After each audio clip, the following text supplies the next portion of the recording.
दोस्तों मारी कुचुनी मौज चैनल में आपનું સ્વાગત છે। આજના વિડીયોમાં આપણે વાત કરવા જઈ રહ્યા છીએ કે કાજલ બેનીબા તેમના સાસરીએ ચાલ્યા તો છોટુ બેબીનું નામકરણ કર્યું કે નહીં, શું તેઓ છોટુ બેબીનું નામ પાડ્યા વિના જ ગયા કે અન્ય નામ આપીને ગયા। સિગરેટ છે 3 થી 4 નામ આપ્યા છે, એમાંથી કયું નામ યોગ્ય છે અને ઘરે આ રીતે આ આંગણામાં સાપ આવ્યો હતો। આજે તો કઈ કઈ રેસીપીઓ બનાવી, સાંજે મસ્ત મજાની રેસીપીની, સવારે બચ્ચા પાર્ટીના નાસ્તામાં પણ રેસીપી, કઈ રીતે વાનગી બનાવી, બધી જ માહિતી મળશે તમને આપણા આ વિડીયોમાં। મારી ચેનલ ઉપર નવા હોય તો ચેનલને ફટાફટ લાઈક શેર અને સબસ્ક્રાઇબ કરી દો। Full video in Thakar family blog channel દોસ્તો ફૂલ વિડીયોની લિંક ડિસ્ક્રિપ્શનમાં મૂકેલી જ છે, ત્યાં જઈ તમે આખો વિડીયો વોચ કરી શકો છો। હવે ટૂંકી ટચુકડી લાઈવ લેટેસ્ટ ટ્રેન્ડિંગ માહિતી મેળવવા માટે કરી દો મારી ચેનલને ફટાફટ સબસ્ક્રાઇબ। તો ચાલો દોસ્તો વધારે રાહ ન જોતા આપણે વિડીયોની શરૂઆત કરી દઈએ। તમે વિડીયોમાં લાઈવ જુઓ કે બપોરનું જમવાનું રેડી કરી રહ્યા છે શિલ્પા ભાભી।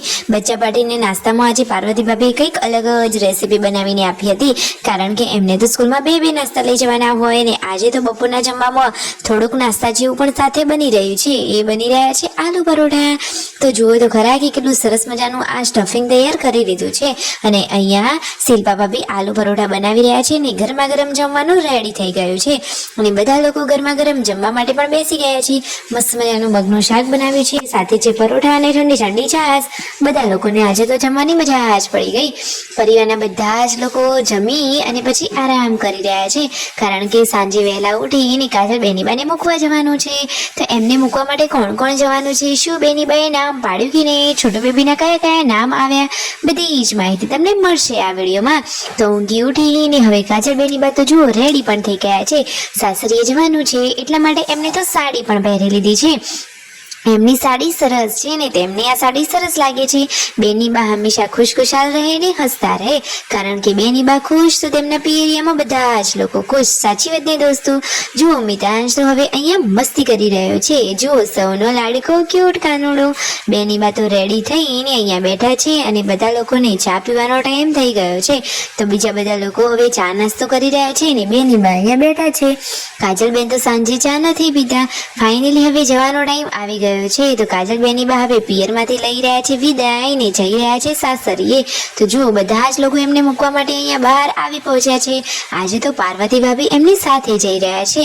તો શું દોસ્તો પાર્વતી ભાભી કઈ કામથી જઈ રહ્યા છે કેમ એઓ સાથે જવાના છે? તો દોસ્તો કાજલ બેનીબાને એમને જ મૂકવા માટે તેઓ જઈ રહ્યા છે। તો દિવ્યાંશ ભાણાભાઈને તો હજુ મામાના ઘરે રહેવું છે, પરંતુ હવે સ્કૂલ ના બગડે એટલા માટે જવું પડે એમ છે। તો ફાઇનલી બેનીબાને મૂકવા માટે અહીંયા બધા આવી ગયા છે। તો બેનીબાએ લીધી પિયરિયામાંથી વસમી વિદાય, હવે તેઓ સાસરી જઈ રહ્યા છે। તો શું છોટુ બેબીનું નામકરણ કર્યું કે નહીં? અરે દોસ્તો એની તો રાશિ એવી છે કે હજુ સુધી કન્ફ્યુઝન છે। હવે દિવ્યાંશ હસતા ખેલતા ટાટા કહી રહ્યો છે અને દોસ્તો 3 થી 4 નામ કાજલ બેનીબા આપીને ગયા છે ને દિવ્યાંશ ભાણાભાઈને તો ધ્રુવીલ નામ જ ગમે છે। તો હવે કદાચ થોડાક દિવસોમાં નામ નક્કી કરી દેવામાં આવશે અને સાંજે નાસ્તામાં આજે જમવામાં શું બનશે જુઓ તો ખરા કે જે આ સ્ટફિંગ વધ્યું હતું તો એમાંથી આજે બની રહ્યા છે મસ્ત મજાના બટાકા વડા। તો મસ્ત મજાની રેસીપી રેડી ને બચ્ચા પાર્ટીમાં તે મોળા ગોટા બની રહ્યા છે, એટલે કે બચ્ચા પાર્ટી તીખું ના કહી શકે એટલા માટે। તો જુઓ વાવ ડીશ ભરીને સરસ મજાના આલુ વડા રેડી છે। બધા જ લોકોએ આવે સરસ મજાના ચોમાસાની સિઝનમાં આ મસ્ત જમવાનું ટેસ્ટ કર્યું ને બધા જ લોકોને બહુ પસંદ આવ્યું।